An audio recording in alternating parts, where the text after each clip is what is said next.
இந்த பார் விளக்கெண்ணை மூஞ்சி தடவிட்டு இதெல்லாம் நேரதா. இந்த பாரு இந்த மாதிரி செலக்ஷன் எல்லாம் பிடிக்க பிடிக்காது. என்னத்த பாக்குறது நீ? இங்க பாருங்க. பாக்குறாங்க.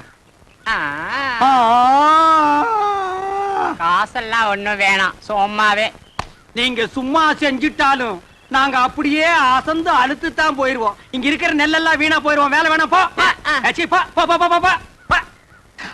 டேய் பழனி, என்ன ஏமாத்திட்டியாடா. என்னண்ணே இப்படி ஒரு அசத்தல் கட்டிய சென்டரா கொண்டு வந்து நிக்க வச்சிட்டியா? அது ஏன் செட்டப்னே? ஆட பரதேசி நாயே, இது முதல்லயே சொல்ல வேண்டியதுடா. உங்களை ஒரு வார்த்தை கேட்கணும்ல. என்னது கேக்குறது? நீ கேட்டு நான் வேணாம்னு சொல்ல போறேன். இந்த பாருமா, நீ நேரா வந்துருமா நாளைக்கு. போ நேரா ஏ ரூமுக்கே வந்துரு. என்னடா தலை இது? சூப்பி போற தேங்காய் குறும்பியா இருக்கு. இந்த தலையை வச்சு என்ன பண்றது? ஆவண்ண பாட்டி. பாட்டி வச்சு பாக்கடிக்க சொல்றியா? எப்படியாவது முயற்சி பண்ணி உங்கள்ட்ட வேலை ஆகத்தான். என்ன முயற்சின்னா டபுள் மீனிங் பேசுற நீ? பழனி, சில நேரங்கள்ல எனக்கு நீ நல்லதும் பண்ற கெட்டதும் பண்ற. இந்த கை போறது கால் போறதுல வச்சு நான் என்னடா பண்றது?